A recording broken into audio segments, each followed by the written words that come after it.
If you were abandoned in the middle of the Rub al-Khali, the empty quarter of the Arabian Peninsula, your body would begin to die long before you ran out of water.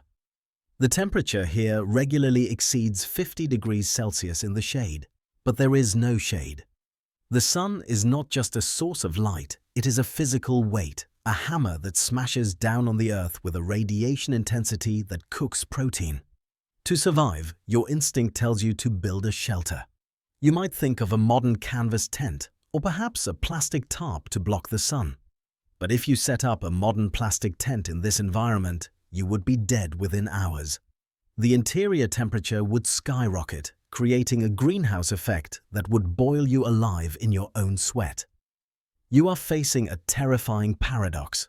You need a roof to stop the sun, but you need that roof to be full of holes to let the heat escape.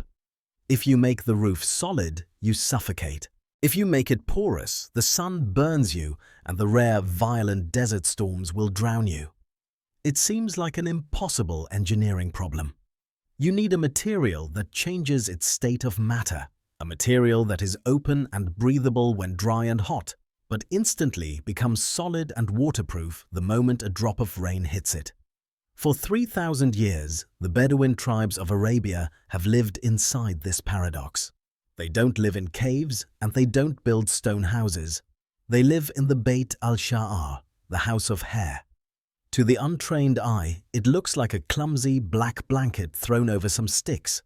But to an engineer, it is a piece of biotechnology so advanced that we still struggle to replicate its efficiency with modern synthetic fibers. They solved the problem of the desert not by fighting the elements, but by discovering a biological secret hidden in the coat of an animal that most people consider a pest. To survive, they had to build a house that sweats, breathes, and reacts to the weather exactly like living skin.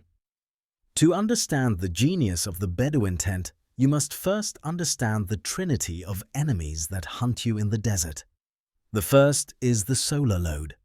This isn't just heat, it is radiation.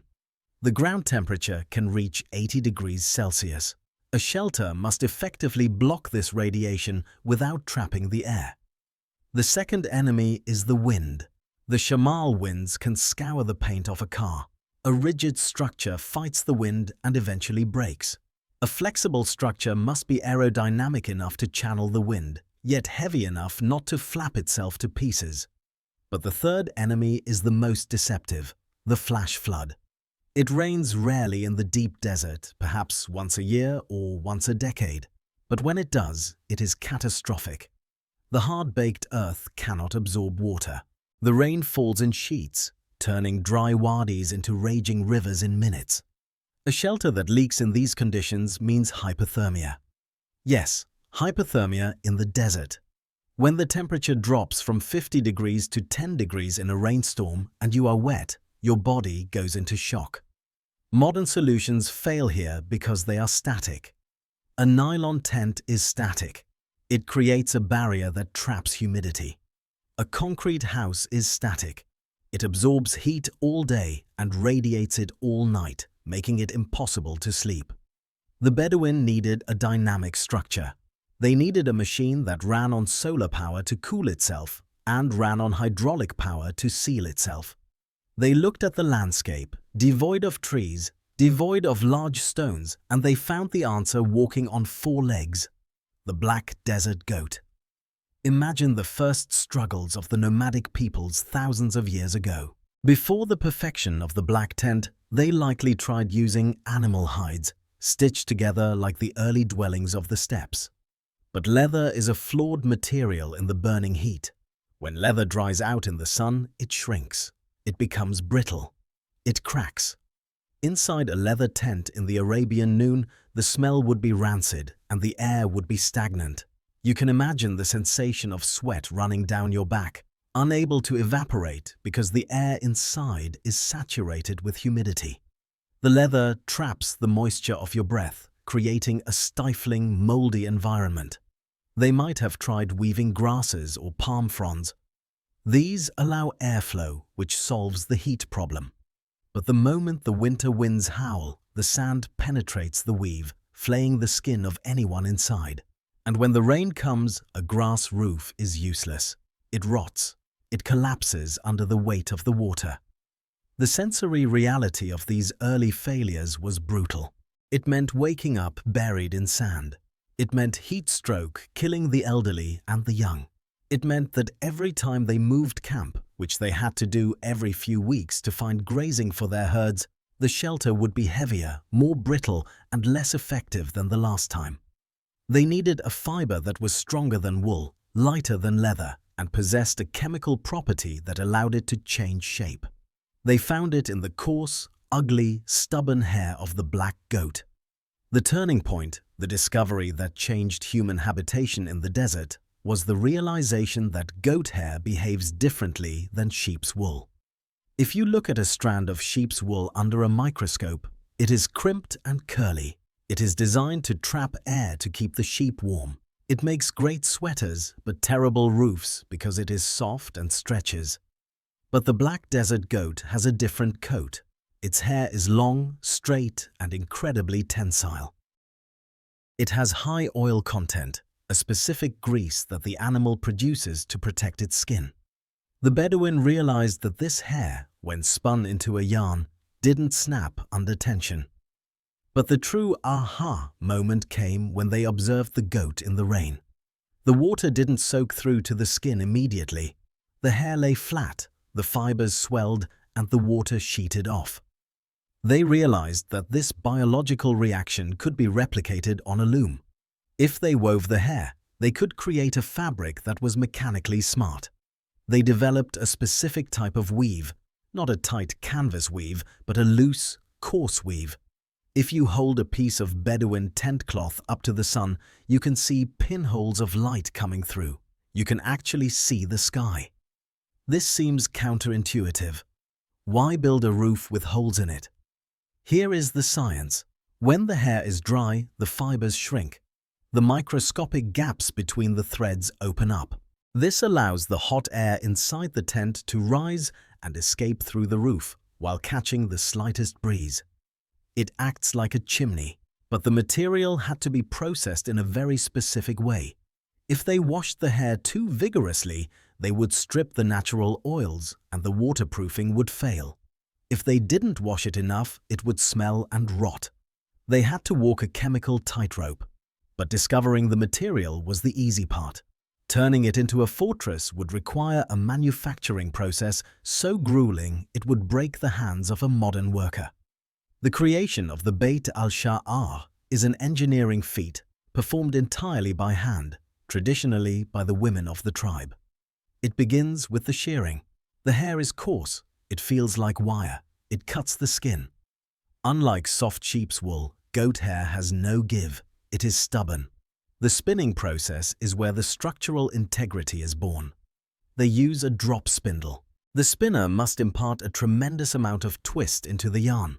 This high twist energy is stored in the fiber. It's like a coiled spring. This potential energy is what makes the tent strong. When you touch the finished yarn, it feels hard, almost like a cable.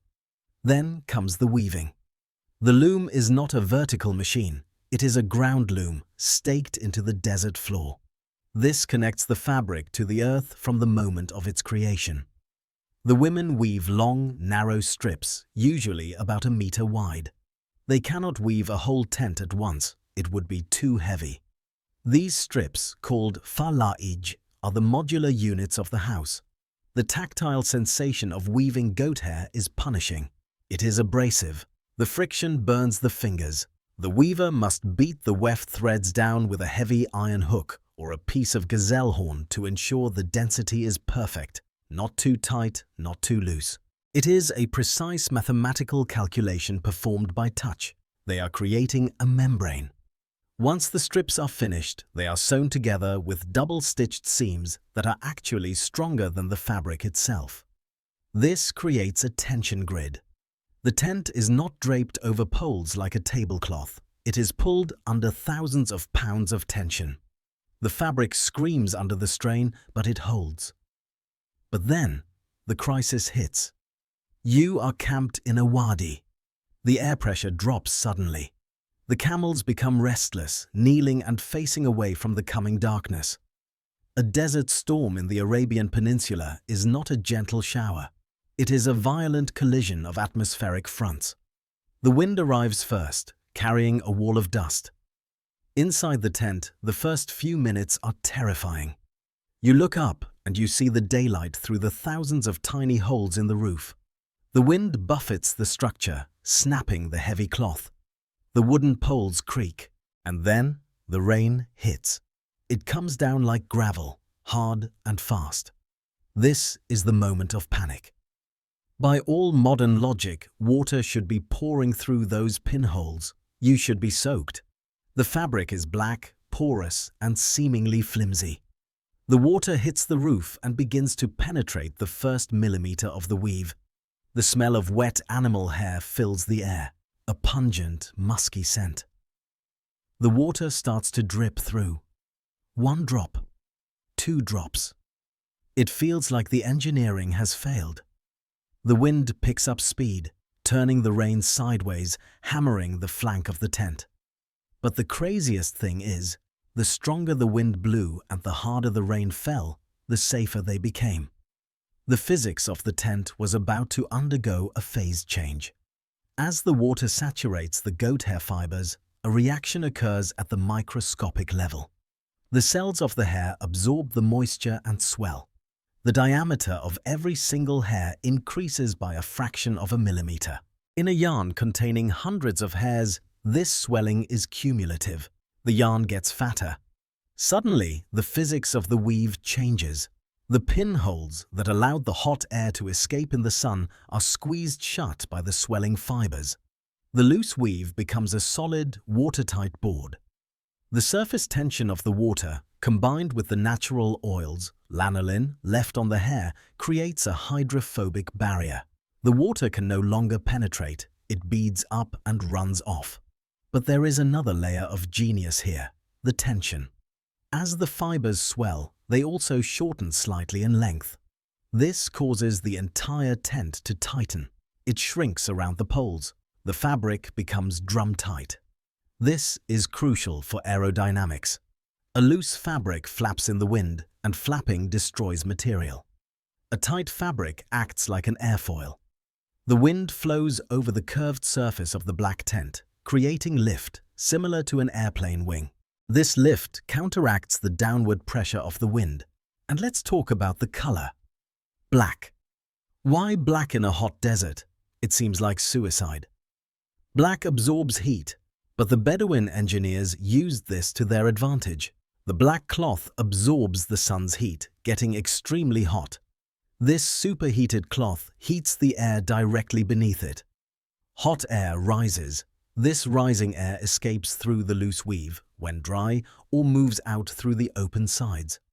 This rising column of hot air creates a low-pressure zone inside the tent, which actively sucks in cooler air from under the bottom edges. The black tent is a solar-powered fan. It forces air circulation. If the tent were white, it would reflect the heat. The air inside would remain stagnant, and the occupants would suffocate. The test of survival continues into the night. The storm is now a deluge. The wadis are flooding. The temperature outside has plummeted to near freezing. Inside the Beit al-sha'ar, the environment has stabilized. The roof is now a solid, water-shedding shell. The tension ropes are singing in the wind, vibrating like cello strings, anchoring the home to the earth. The chaos outside is absolute. Sand is turning to mud. The wind is tearing at the shrubs. But inside, the floor is dry. The family sits around the hearth. The smoke from the coffee fire rises and hangs near the roof before finding its way out through the side openings, creating a warm layer of air above their heads. The ruwag, the long rectangular curtain that divides the men's section from the women's section and protects the back of the tent, acts as a windbreak, stopping the draft. They are sitting inside a machine made of hair that has successfully transitioned from an open-air pavilion to a sealed bunker. The noise of the rain is deafening, drumming against the tightened roof, but not a drop comes through. The goat hair, dead and spun, has come back to life to protect its masters. The aftermath comes with the dawn. The storm passes as quickly as it arrived. The sun rises, scorching the wet earth. Steam rises from the black tent, and now the reverse engineering process begins. As the sun hits the black roof, the water evaporates rapidly. The fibers lose their moisture. They begin to shrink back to their original diameter. The weave relaxes. The tiny pinholes open up again. The tent takes a deep breath. The airflow returns just in time for the midday heat. The data on this is remarkable. Studies have shown that the temperature inside a black goat hair tent can be 10 to 15 degrees Celsius cooler than the outside air temperature. In the direct sun, a modern canvas tent might be 10 degrees hotter than the outside air. That is a 25-degree difference in livability. Furthermore, the tensile strength of goat hair is roughly 1.5 times that of sheep's wool, allowing the tent to span large distances with fewer poles, creating a large, open communal space. It is a structure that adapts to the environment in real time, changing its physical properties based on the humidity and temperature. It doesn't resist the climate, it metabolizes it. The Bedouin tent is a masterclass in biomimicry. It is not just a shelter, it is a second skin. It reminds us that for most of human history, the most advanced technology wasn't made of silicon or steel, but of biology and geometry. The Bedouin looked at the goat, an animal that could stand in the sun and the rain, and asked, "How can I wear that protection?" We live in an era of smart homes that use sensors and electricity to regulate temperature. The Bedouin built a smart home 3,000 years ago that regulated itself using only the laws of physics and the properties of hair. It requires no fuel, creates no waste, and leaves no trace when it moves. It teaches us that true resilience isn't about building walls that are too strong to break. It's about building systems that are smart enough to change. We often think of the desert as a place of death, but for those who know how to listen to the materials of the land, it is a place of life. The black tent stands as a monument to human ingenuity, a silhouette against the dunes that breathes with the wind and drinks the rain. If you want to discover more forgotten ancient technologies that helped humanity survive, subscribe now and comment below. What type of ancient shelter should we explore next?